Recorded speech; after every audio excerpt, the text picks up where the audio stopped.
And welcome to an instant reaction episode of the Don't Argue with the Facts podcast. I'm your host, Noah Love, and tonight we're talking game 7.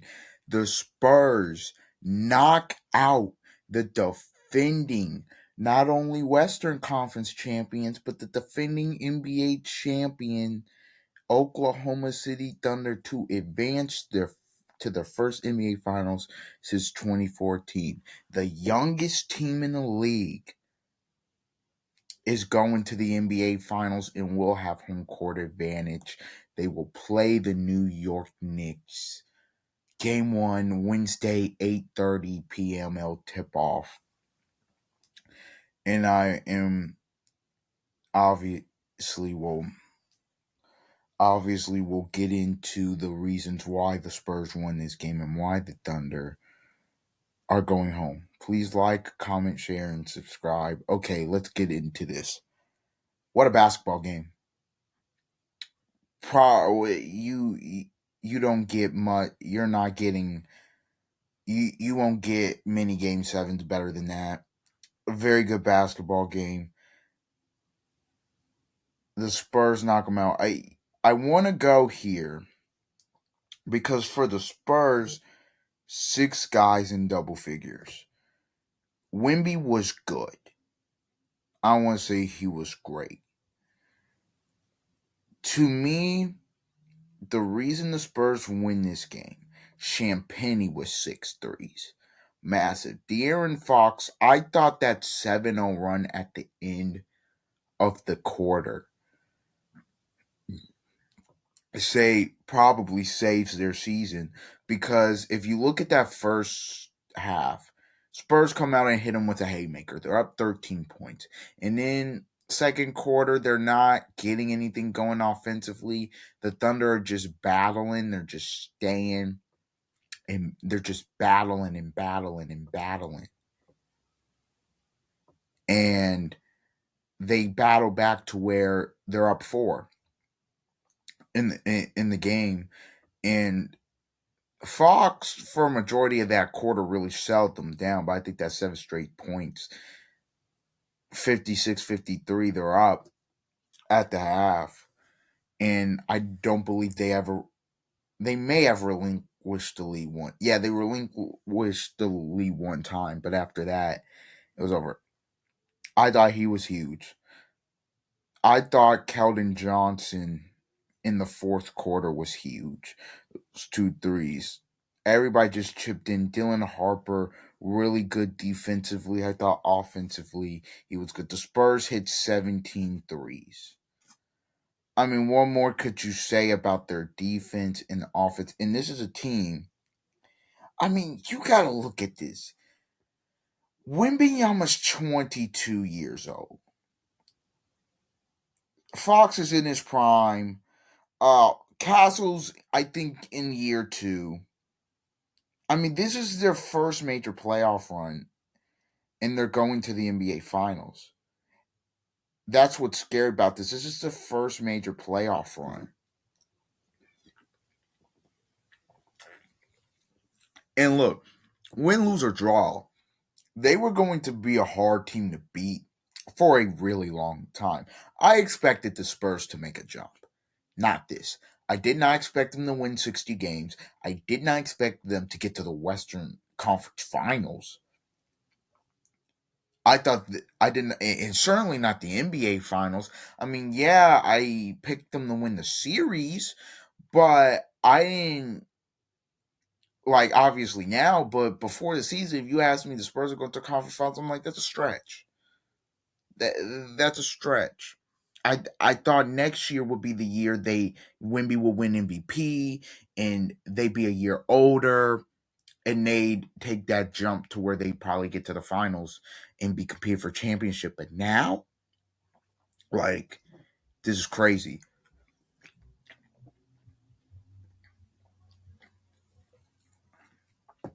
And you just have to think, like, during this series, this series swung in so many directions. the crazy game one, Wemby hits the logo three, right? And they win in a crazy double overtime. And then OKC comes back and obviously wins two straight, and you're thinking that game three, the Spurs are up 15-0. If the Spurs lose the series, that's going to be the game. Game three is going to be the game where they get up, they don't play that well the rest of the way, and the Thunder get them. And then obviously game four happened. Game five. Game four, five, and six were blowouts. Two of those games went to San Antonio, one of them went to OKC. And then game seven tonight was just incredible. The Thunder played like defending champions. Straight up. I thought the play of the game, and this guy, his stats, you won't look, his stats, look, he played 6 minutes tonight. Wembanyama played 42 minutes. The chase down block on Isaiah Hartenstein when it's 97-91.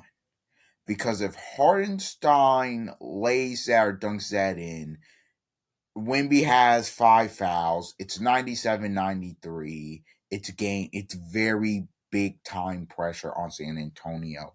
Now, I think after the block, they went down. They got a bucket. It was a Castle mid range and then a Shapani three, and it put them up 102-91, and they were able to stave them off. That Luke Cornett block is going to go down in Spurs lore and in conference finals lore. That's a big time play, and they only subbed him in there because Wemby had 5 fouls, and they subbed him in there for like 50 seconds, and he makes that play. Massive, massive, massive. Massive play. And so now they go on to play the Knicks, and that's not going to be easy because if you look at the Knicks, they just bulldoze their way through the East. It's just like 1999 here of these two teams. So obviously, San Antonio, both teams have days off. The finals start on a Wednesday and not a Thursday. Right? So, starting on Wednesday, not a Thursday. And just, wow, what a game. Now going to the OKC side of things, bruh.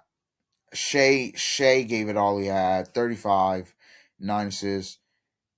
They exposed their secondary playmaking.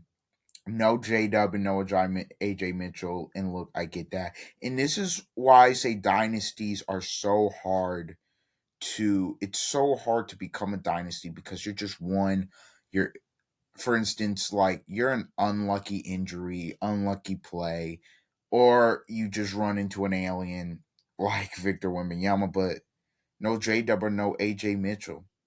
J-Dub, that hamstring. J-Dub hadn't been healthy all season.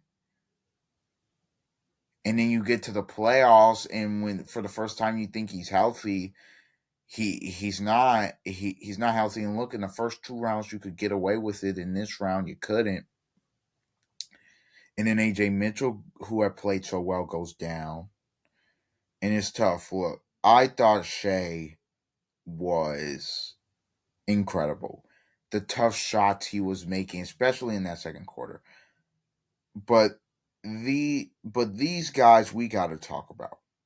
Man. Caruso didn't shoot it well, but he played very well this series and was a very big reason why they won the championship last year. So okay. I thought McCain played well in this series too. And I thought he was decent in the game. Bro. Hardenstein, Holmgren, and Dort.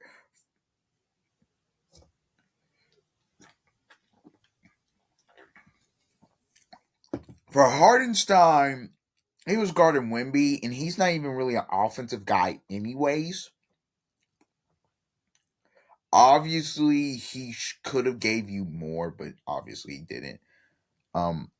But he's a big reason why they won the championship last year, and he's a big reason why they've become so good. To me, the two guys that could be gone and I don't know, and maybe that's a stretch, but one of these guys will be gone, and it's between Dort and Holmgren. Dort, 16 minutes, 3 points. He couldn't hit. He's had a rough playoffs. He can't make a three. Um, and defensively he wasn't giving you anything. He gave you nothing this series, but there's a 3-and-D guy. But he's a 3-and-D guy, right? He's not all NBA. Chet gave you absolutely zero. Like 4 points, 4 boards on 2 shots. He only took 2 shots the entire game. He did not. He 33 minutes. It was so bad that Dagno had to bench him for the last minute 33. By the way, he was All NBA third team. Yeah, he's not better than Scotty Barnes on any day. Stop it. It's not even that he has 4 points. If he has shot like 2 for 12, okay, at least I'd go down swinging. Brother, he took 2 shots, and he wasn't and like Chet. You forgot sometimes that Chet was on the floor. I'm being serious. So that was an issue. What the Thunder are gonna have to look at this offseason is their secondary playmaking, and Chet Holmgren is going to have to get better if they want to go to that. If they want to be back where they were last year, he has to get better. Obviously, they need to get J Dub healthy, but when J Dub's healthy, he's an All NBA player. You saw it in the first 2 games.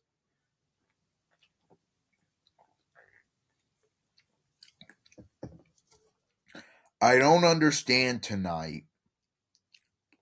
They obviously the rotation go shorter in Game 7. I would have went to Isaiah Joe or Aaron Wiggins at a point in this game. I don't understand why they didn't get maybe if Wiggins. I don't understand why he didn't get more minutes, but that's just kind of me. I mean, Dagnall's usually very good with his rotations, and he knows which buttons to press, and he's done it in this series again. He went to Jalen Williams, not J Dub. Jalen Williams, 11 and 10. He played very well.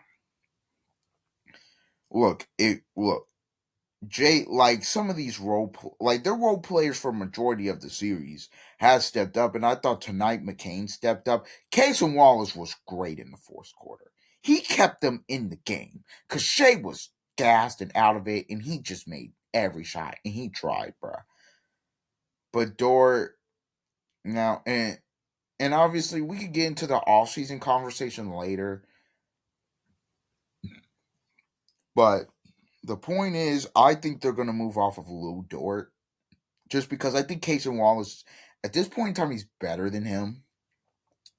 He's a better 3-point shooter, and he's probably a better defender right now. So, yeah. So they'll probably have to go away. They'll probably move Dort this summer. I've been hearing that may happen, but to me, they just ran into Victor Wembanyama, who wins the Western Conference Finals MVP, and now they're gonna move on and play the Knicks. And look, the Knicks, that's a matchup. Both of these teams are deep. Both of these teams haven't really been here before. That Cat matchup interesting because Cat is gonna be able to. The one thing that Cat can do is pull Wimby away from the basket, unless they're gonna play Champagne on him and play Wimby on Hart, which could be a possibility. Mitch Johnson could try that. Castle will probably get Brunson. To me that series is going to be very, very fun and very, very interesting. I will preview that series more, obviously, because look, after tonight, I mean, what? There's usually the finals, you feel like, man, we got to wait a long time for it sometimes. But it's coming up quick, It starts Wednesday. They changed the schedule, starts Wednesday this year instead of a Thursday, which I don't think that big of a deal, but it's whatever. I mean, these games in the finals, I think you get so it depends on the game, but some games you get like 2 days off. I think if you're traveling to for a game three or a game four, you get 2 days off if you're traveling there. So you never know. But yeah, the Spurs have home court advantage, better record, and they're the higher seed. The Spurs are the two, Knicks are the three. So yeah. All right. The Spurs are going to the NBA Finals. This has been an episode of the Don't Argue with the Facts podcast. Please like, comment, share, and subscribe. And until the next time, see ya.